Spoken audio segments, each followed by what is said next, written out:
Makanya orang beribadah, orang menyembah, orang ngapain lah, misalnya pokoknya ritual apapun ya, itu lewatnya Nabi. Sedekah misalnya dan lain sebagainya, itu lewatnya Nabi. Perintah untuk berperang lewatnya Nabi. Jadi tidak terus ada suara dari langit, itu tidak mungkin. Tapi lewatnya Nabi. Jadi di dunia itu yang menjadi titik fokus adalah Nabi. Yang Nabi maksudnya Nabi yang menjabat sebagai Rasul loh ya. Yang ditempati oleh Rasulullah. Karena Rasulullah itu kan berupa nur ya. Berupa, kalau istilah dulu itu kan nur, diistilahkan sebagai nur. Kalau sekarang itu gelombang lah istilahnya. Jadi lewat seseorang, ibadah kita itu harus lewat seseorang yang ditempati gelombang Tuhan. Yang di akhir zaman ini tidak lagi disebut Nabi, tidak lagi disebut Rasul, tetapi disebut sebagai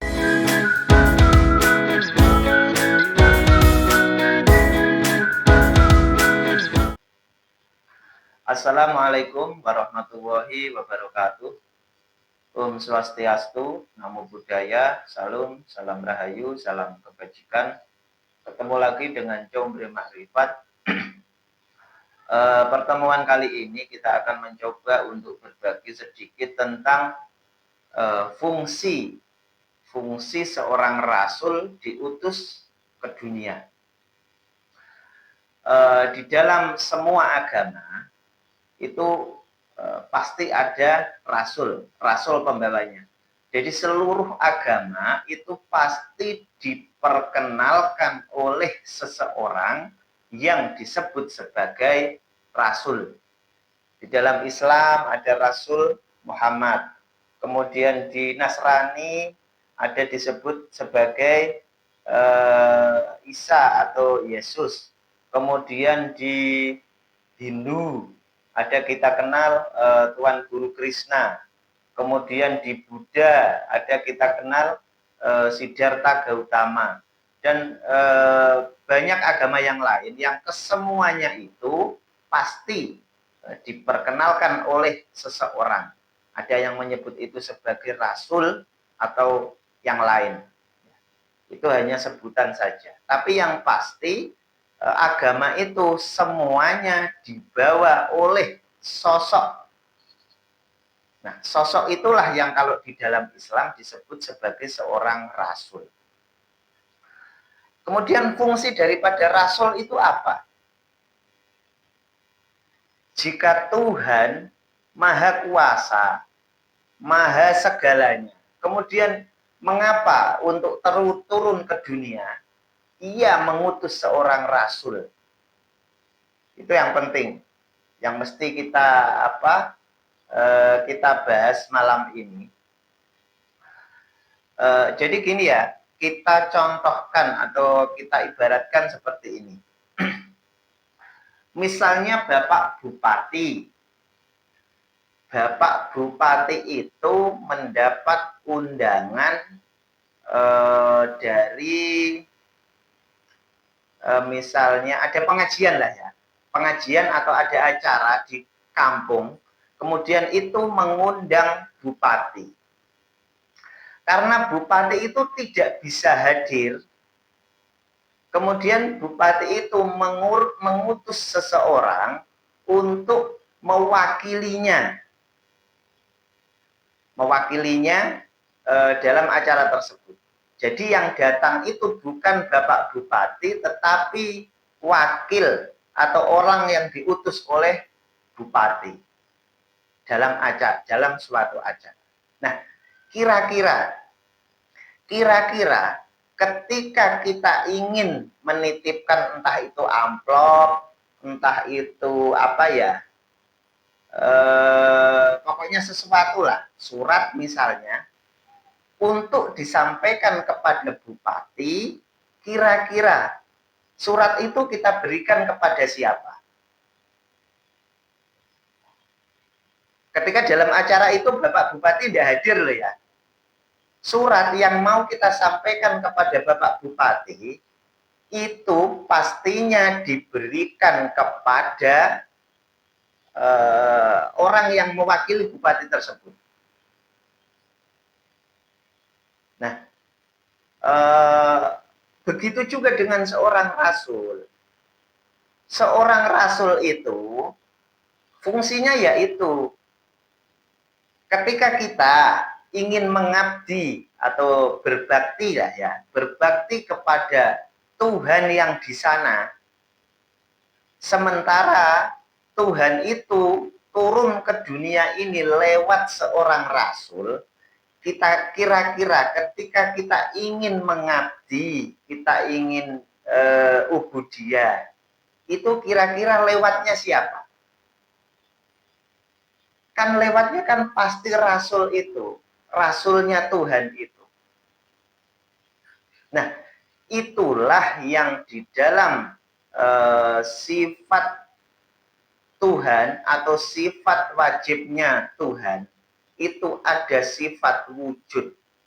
Jadi wujudnya yaitu wujud utusan itu.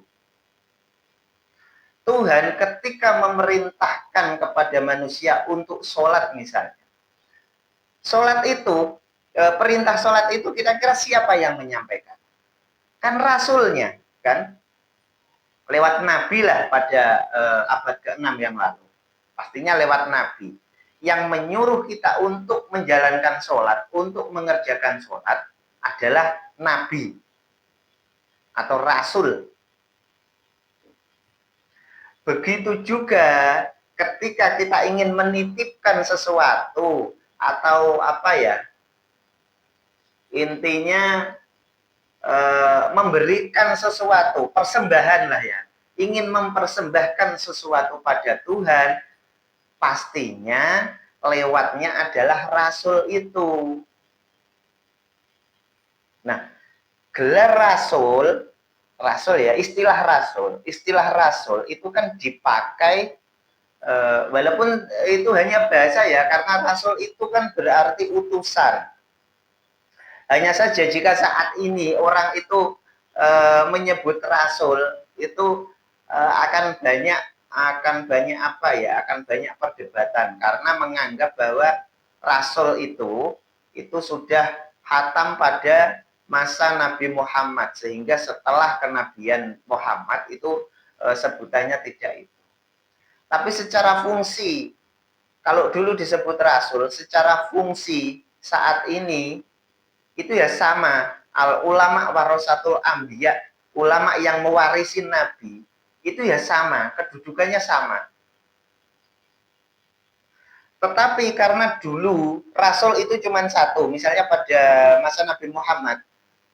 Nabi Muhammad itu kan sekaligus menduduki rasul. Maksudnya menjabat sebagai seorang rasul, sebagai utusan Tuhan. Nah, ketika Nabi mengatakan bahwa al ulama warasatul anbiya, ulama adalah pewarisnya Nabi. Nah, kira-kira ulama yang saat ini mewarisi nur kerasulan itu, apakah ada banyak? Kan tidak. Mestinya cuma satu. Mengapa? Karena tidak mungkin dalam suatu masa itu ya, kemudian ada banyak rasul, itu tidak mungkin. Kan kita kenal dulu ada Nabi Isa, satu. Kemudian Nabi Musa, itu juga satu. Kalaupun pada saat itu ada Nabi Harun misalnya, itu keduanya itu saling menguatkan. Jadi tidak membawa risalah sendiri, tidak, tapi keduanya ini saling menguatkan. Kemudian Nabi Isa itu juga satu. Kemudian pada masa Nabi Muhammad itu juga satu.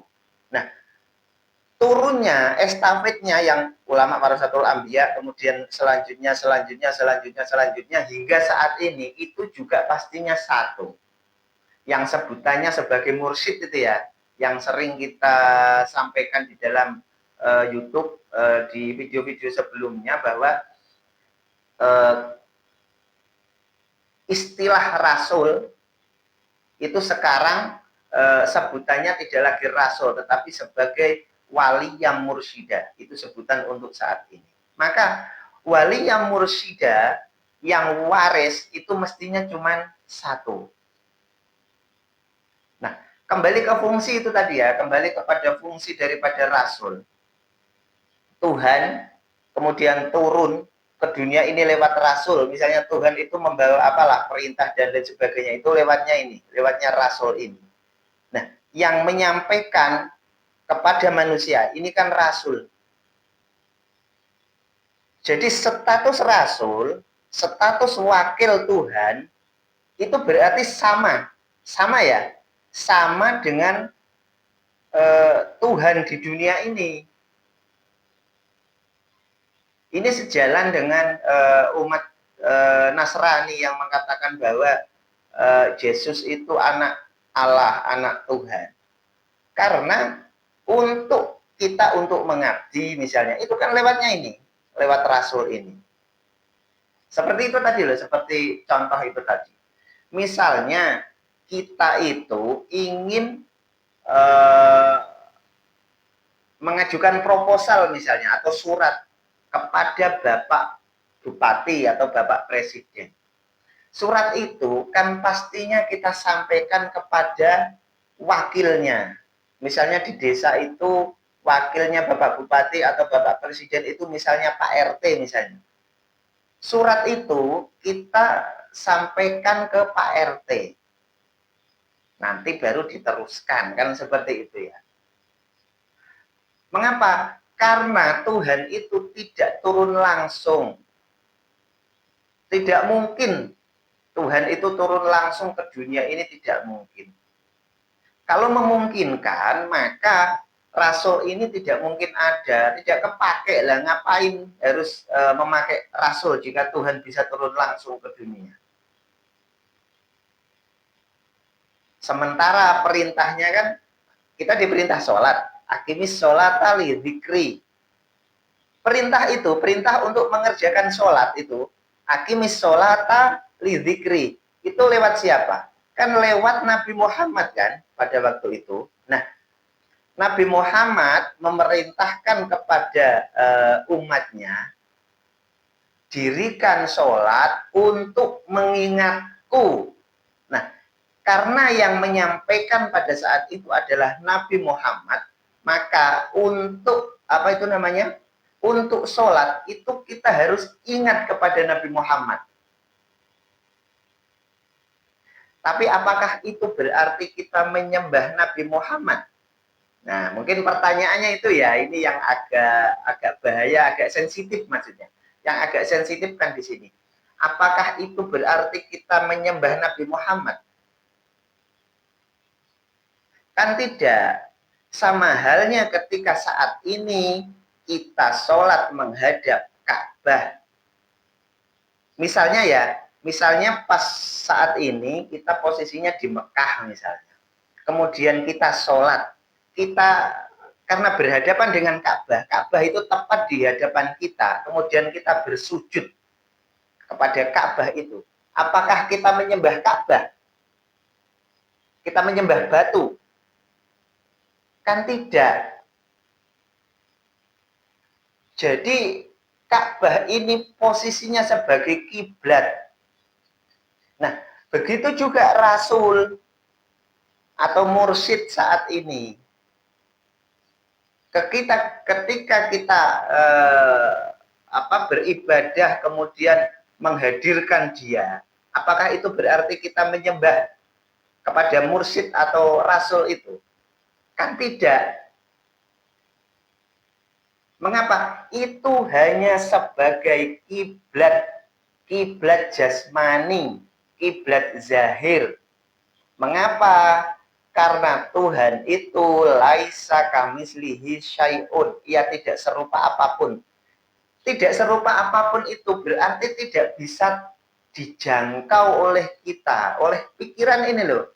Nah terus yang kita bayangkan itu seperti apa? Ketika kita sholat, Kemudian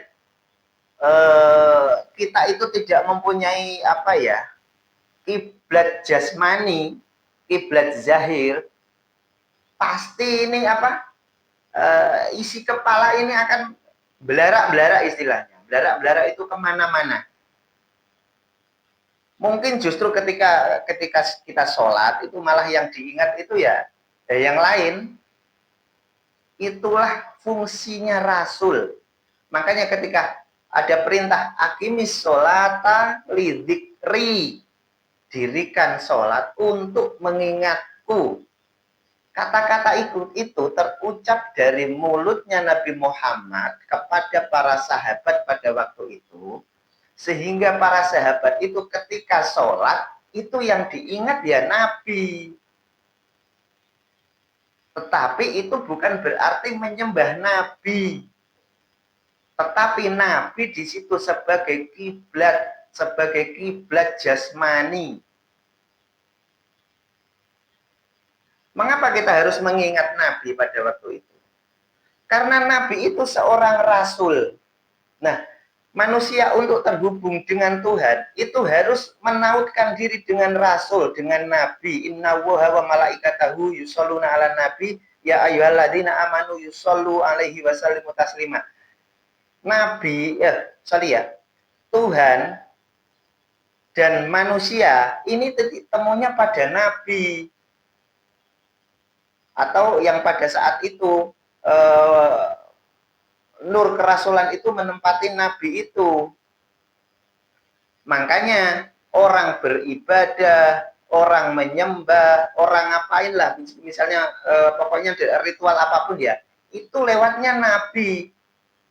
Sedekah misalnya dan lain sebagainya, itu lewatnya Nabi. Perintah untuk berperang lewatnya Nabi. Jadi tidak terus ada suara dari langit, itu tidak mungkin. Tapi lewatnya Nabi. Jadi di dunia itu yang menjadi titik fokus adalah Nabi. Yang Nabi maksudnya Nabi yang menjabat sebagai Rasul loh ya. Yang ditempati oleh Rasulullah. Karena Rasulullah itu kan berupa nur ya. Kalau istilah dulu itu kan nur, diistilahkan sebagai nur. Kalau sekarang itu gelombang lah istilahnya. Jadi lewat seseorang, ibadah kita itu harus lewat seseorang yang ditempati gelombang Tuhan. Yang di akhir zaman ini tidak lagi disebut nabi, tidak lagi disebut rasul, tetapi disebut sebagai ulil amri minkum atau disebut sebagai wali yang mursyidah. Itu ya, penting ini. Mengapa? Agar ibadah kita itu tidak kemana-mana, tidak belarak-belarak. Istilahnya, pikirannya kemana-mana. Jadi perlu satu titik fokus, perlu satu titik ordinat. Dan itu zaman dulu, ordinat itu lewatnya Nabi. Jadi segala sesuatu itu harus kita fokuskan atau kita titiknya itu pada Nabi. Nah, pada saat ini ulama warasatul anbiya itu mesti kita temukan ulama yang mewarisi nur kerasulan Nabi, ulama yang membawa gelombang Tuhan. Itu mesti kita temukan. Harusnya lewat itu, tidak mungkin kita terus misalnya akimis sholat al-dzikri ketika perintah itu lewatnya Nabi ya. Kemudian saat ini kita masih mengartikan seperti itu, mengartikan letter luck lah ya. Akimis sholat al-dzikri. Kita mendirikan sholat untuk mengingat Nabi. Apanya yang diingat? Ini sudah abad ke-21 loh ya. Kemudian Nabi itu hidupnya pada abad ke-6. Selisihnya 15 abad, itu bukan waktu yang pendek. Dan lagi Nabi itu tidak ada fotonya, mau kita mengingat bagaimana? Orang digambar saja tidak boleh, kan? Itu tahun berapa itu ya, ada kasus itu karikatur Nabi itu demo dunia itu, orang-orang Muslim itu yang apa di Perancis atau di mana itu ada karikatur Nabi itu. Karena itu tidak boleh. Mengapa harus seperti itu?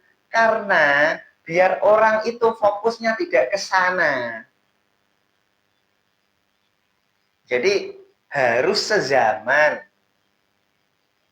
harus satu zaman, harus yang bisa berinteraksi. Jadi dengan bahasa kaumnya misalnya ya, kan seperti itu. Rasul itu diutus selalu dengan bahasa kaumnya. Jadi bukan bahasa kaum terdahulu. Jika kita masih memakai bahasa kaum yang terdahulu, ya akhirnya seperti ini. Al-Quran itu banyak sekali tafsir. Mengapa? Karena disesuaikan dengan kepentingan, dengan kemampuan masing-masing orang yang menafsiri, sehingga seakan-akan itu jadi banyak. Makanya Nabi itu bersabda ya dalam hadis itu bahwa umat Islam itu nantinya akan terpecah menjadi berapa itu? 72 golongan atau berapa itu? Nah, itu sudah diprediksi Nabi. Padahal Islam, seluruh agama itu kan pastinya memakai rasul ya. Tadi di awal ya. Seluruh agama itu pasti lewat rasul. Lah, mengapa agama dulu, kemudian misalnya dulu ada agama Buddha. Agama Buddha itu kan abad ke-6 sebelum Masehi ya. Ada agama Buddha. Kemudian setelah 600 tahun atau 500 sampai 600 tahun lah ya. Ketika orang-orang ini sudah tidak lagi fokus, maksudnya agama itu sudah banyak sekali penafsiran, diutuslah rasul lagi. Ada Rasul Isa pada abad pertama itu ya, pada abad pertama Masehi. Jadi selisihnya 600 tahun. Itu apa? Untuk kembali menjadi titik fokus untuk apa ya? Agar titik ordinat ini bisa kembali fokus. Jadi yang awalnya asalnya dari Guru Siddhartha Gautama setelah sekian ratus tahun itu kemudian memudar, kan bias ya. Karena manusia itu selalu dipengaruhi oleh lingkungan, oleh pemikiran, keadaan, dan lain sebagainya. Oleh politik. Nah, kemudian diutuslah Rasul kembali. Apa? Untuk menyamakan itu tadi, biar fokusnya kembali terfokus. Nah, setelah 600 tahun, abad ke-6, ini kan bias lagi nanti. Bias. Intinya agama itu setelah pembawanya itu wafat atau berlindung, itu akan menjadi banyak penafsiran. Makanya di Nasrani sendiri ada Protestan, ada Katolik, ada Ortodok. Islam pun sama.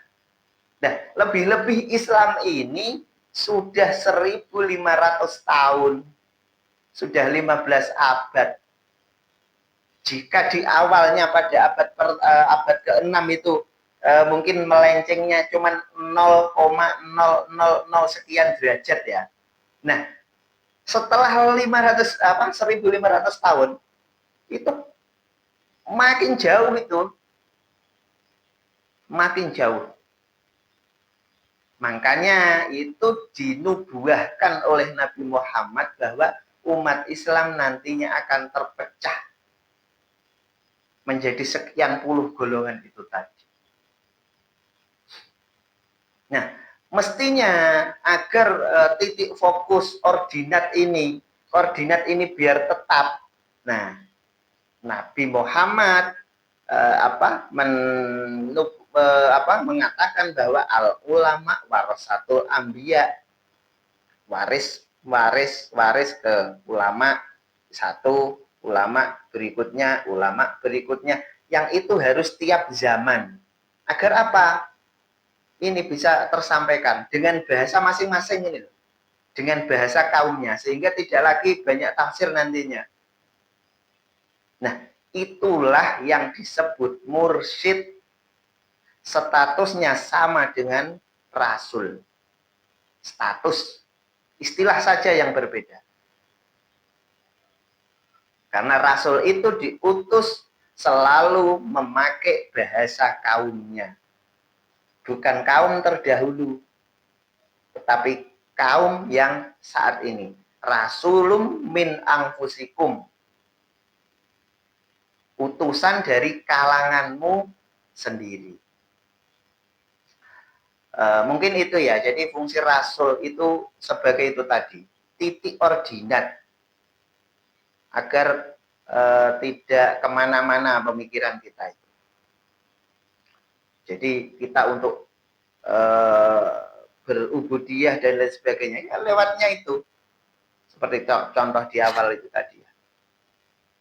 Karena Tuhan itu laisa kamisli syai'un, tidak terbayangkan. Mau kita mengingatnya itu loh bagaimana gitu. Nah, itulah fungsi rasul. Dan akhirnya ini tentang praktek tarekat Naqsyabandiyah Khalidiyah Nusantara.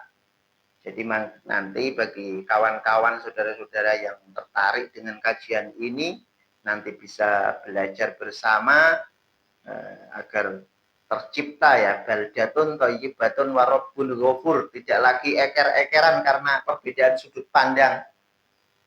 Karena pada intinya, esensinya, agama itu satu, Tuhan itu satu. Jika Tuhan itu, jika kita menyembah Tuhan, makanya kan ada itu kan istilah bahwa jangan kau sembah namaku, jangan kau sembah af'alku, tapi sembahlah aku. Mengapa? Jika kita menyembah nama, itu nanti akan berbeda. Orang Kristen itu menyebut Tuhannya itu beda. Ada Allah Bapa, kemudian kita Allah, kemudian ada istilah lain. Banyak itu istilah penyebutan Tuhan itu. Itu jika kita menyembah nama, maka kita ini akan berbeda. Begitu juga ketika kita menyembah af'alnya. Maka sembahlah aku. Kan seperti itu ya kelanjutannya. Jangan kau sembah asmaku, jangan kau sembah af'alku, tapi sembahlah aku. Jadi utuh keseluruhan. Dan akhirnya ilahi anta maksudi wa ridhoka matlubi. Wassalamualaikum warahmatullahi wabarakatuh.